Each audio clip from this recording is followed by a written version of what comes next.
chapter, we're going to look at what types of data structures you might want to use depending on the code that you're going to do. And we're going to look at two different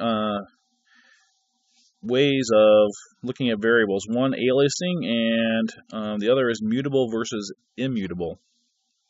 So an alias is just when you have an object and you have two different names for that object. Mutable versus immutable is really when you make an alias. It's a question of whether you make an sorry, not when you make an alias. When you perform an operation on data, do you create a new version of that data, or do you use the data that you already have? So when you create a variable, you are reserving memory for that variable. And with certain kinds of objects or data, when you do an operation to that data, then it actually creates a new piece of memory and puts the new version in that new piece of memory. But other data types, when you change them, it changes them where they are. So data types where it creates a new piece of memory when you perform an operation on that data type are called immutable. Data types where it makes the change in place are called mutable. And it makes a difference, it can make a difference in what variables or what data types you want to choose. So we're going to take a look at some examples of immutable versus mutable. So ints and floats are immutable. So I'm going to start off with declaring a variable x to be 2. So this is an integer 2. And then I'm going to create an alias for x, 2. Now those two things, alias for x and x, both are pointing to the same piece of memory at this point. And you can check that because you actually have an ID associated with any piece of any variable that you create in Python. So I'm going to print out the IDs for these two variables, and at this point we'll see that they're the same. Then I'm going to take x and I'm going to add 3 to x. Because x is an integer and it's immutable, when I add 3 to x, it's actually going to allocate a new piece of memory for this new integer 5. And we're going to see that because we're going to print out the ID for x and alias for x. And the ID for x is going to change. So x is going to be pointing to a new piece of memory, whereas alias is going to be pointing to the original piece of memory that stores 2. And then we're going to print out x and alias for x. We're going to do a very similar thing with strings. Strings are immutable, so I'm going to start off with a string s. I'm going to make an alias for s. I'm going to print out their IDs, and at this point, their IDs will be the same. And then I'm going to add to the string s, aren't they? I'm going to print out the IDs again. In this case, we'll see the ID for s has changed because strings are immutable, and I've made a change to s right here. And then we'll print out s and alias for s. Lists, on the other hand, are mutable. I'm going to start off with a list L, and I'm going to make an alias for L, print out their IDs, and then I'm going to make a change to the second entry in L, so this is going to become an 8. Print out the IDs, print out L. I'm going to append something to L, and again we'll print out the IDs, and we'll print out the two lists. Tuples are immutable, so it's the same process. I'll start off with a tuple t, make an alias for it, print their IDs. We're going to add an element 5 onto the end of that tuple, print out the IDs again, and because tuples are immutable, we're now expecting this ID for t to have changed from before, and we'll print t and alias for t out. Dictionaries are mutable. So I'm going to start off with a dictionary, create an alias for it, print the IDs. I'm going to make a change to the dictionary. We're going to redefine the key value 1 to be E instead of A. It's going to kind of screw up the alphabet, but that's okay. Print out their ID values. In this case, because dictionaries are mutable, we're going to expect these to have the same ID. Print D and alias for D. We're going to update. We're going to add to the dictionary D.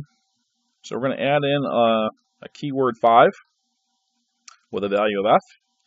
Print out the IDs for D and alias for D again. And again, we're expecting these IDs to be the same, and we'll print D and alias for D. All right, so let's run this. We'll go up here to the beginning.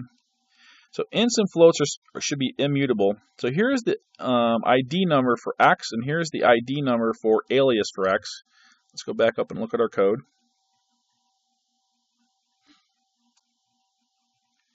And then we make this change and we add 3 to x. And notice the ID for x has now changed. It's pointing to a different piece of memory now. Whereas alias for x is still looking at that number or pointing to the memory. We got to be careful using the word pointer, but it's pointing to the memory spot where the number 2 originally was. And then if we print out x and alias for x, we get 5 and 2. Strings, immutable. So we print off the ID values for s and alias for s. We make a change to s, and now this is pointing to a different piece of memory. And then we print off s. S has changed. Strings are immutable, aren't they? Alias for x is not changed. It's still pointing to the original string. Strings are immutable. And here's where it gets interesting. Lists are mutable. So we make this change to this list L. And we make L1 8. And notice that the IDs here have not changed. So this change in this list occurs in the memory that was originally allocated for L, which means that not only does L change, but alias for L changes also, since they are both pointing to the same piece of memory. And if I make another change and append on 5 to that list, remember that both of these lists are pointing to the same place, and lists are mutable, so it affects both of them. So this is the kind of thing that you need to keep in mind when you're writing programs. Because if you don't keep this in mind and you make a change to one list and you call another list the same thing, you may not be expecting that second list to change. Well, it's going to. Lists are mutable. Tuples, on the other hand, are immutable. And so tuples and lists have a lot in common, and so you might want to think about when you're using one versus the other is this idea of mutability versus immutability. So I made the change to the tuple, and its ID number changed, and the original, or T, we see now has an extra element in the list 5, whereas alias for T is still the original list. Dictionaries are mutable. So I make a change for the dictionary. And again, the IDs stay the same. So D points to this original dictionary. Alias D points to the same dictionary. And when you make a change to D, you're also making a change to alias for D. So if I change the first keyword to have a value of E, that makes that change in both of those dictionaries. And if I add a new key, then it gets added to both of those dictionaries. Now this idea of mutability is important also when you're working with functions. So I'm going to come over here and I have a bunch of functions that basically do the same thing. We're going to talk about this import copy here in a minute and what that does. Import basically brings in some more Python packages, and there's one I needed here to show you. So I'm going to define add number. Basically what these functions do is they just make a change to a certain kind of data type. So add number is going to make a change to a number. It's going to add 2. Add string is going to take any string and just append on the word new. Add list is going to append 1 to that list. Add tuple is also going to add 1 to the tuple. And add dictionary is going to add to whatever dictionary is passed to it a keyword of Jim with a value of supervisor. Alright, so let's run this and see what happens.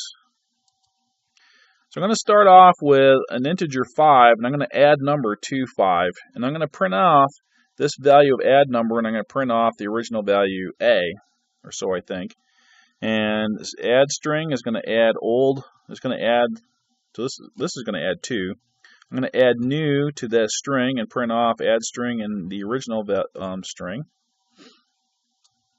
Same thing with the list. So I'm going to start off with list 2, 3, 4, and add list, remember, appends the value 1 to that.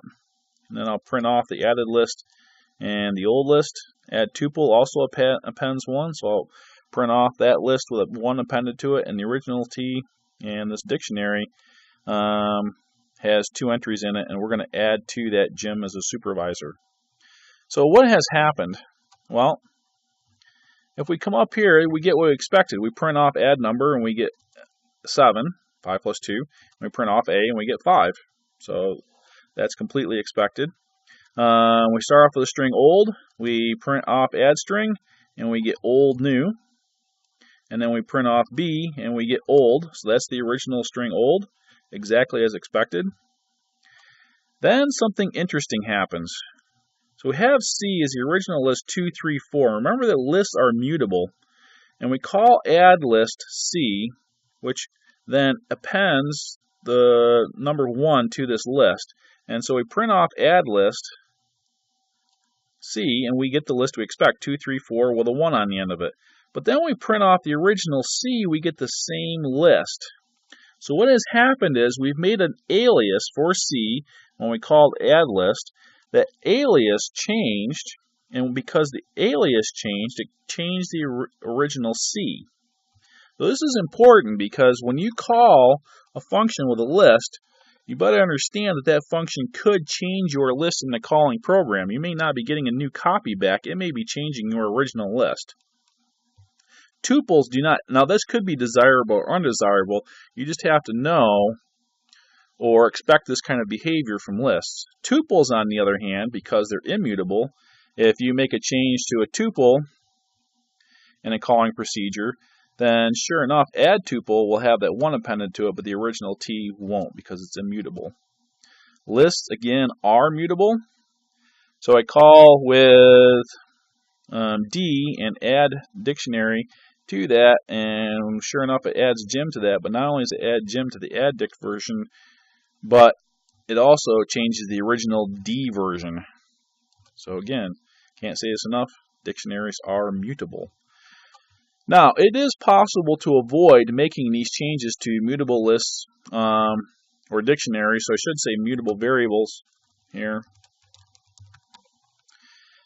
Here's an example where I've created 2 lists, E and F, and I print add list E and E. And notice that it makes that change to both E and add list E, so it adds another 1 on the end of it. But when I call add list with F, I actually make a copy of F. So here's a way to make a copy of a list. And when I make that copy, this is actually creating a new piece of memory for F using array indexing, but you just don't put an initial value here before the colon or initial value after the colon. So this creates an actual new piece of memory that's then called and passed to add list, and then that list is changed. So I get the 1 appended onto it, but the original F is unchanged. So there is a way that you can call functions with mutable variables and not have them changed if you don't want to. And then the same thing with dictionaries, and this is where I had to invoke that import copy. And so what you do is you make a deep copy of your dictionary, pass that deep copy to the function, and then the deep copy will get changed, and the original will not get changed. Okay, so hopefully this isn't too much information, but the idea here is when you have to make a choice between what sort of variable type do you want to use to represent your data, and you're choosing between lists and tuples and dictionaries, one of the things to keep in mind is the mutability aspect. And one last thing, looking at the difference between a list and a tuple, and this is probably a small and subtle difference at this point, but because lists are mutable, they have what are called methods. So L is a list, and as a list, it has a sort method associated to it, so we can call L.sort. T, on the other hand, being a tuple, there actually is a sorting routine for that, but you have to call it separately, and we can call sorted T. Not sorted, but sorted. The interesting thing is, when you call L.sort, because that list is mutable, when you print off L, L is now sorted. T, on the other hand, will not be. So again, one of the things, even though we've printed off a sorted version of T, notice that it returns that as a list, not a tuple. So again, just pointing out some of the differences between mutability, immutability, and aliasing, some of the things that can influence a decision as to what kind of data type that you use.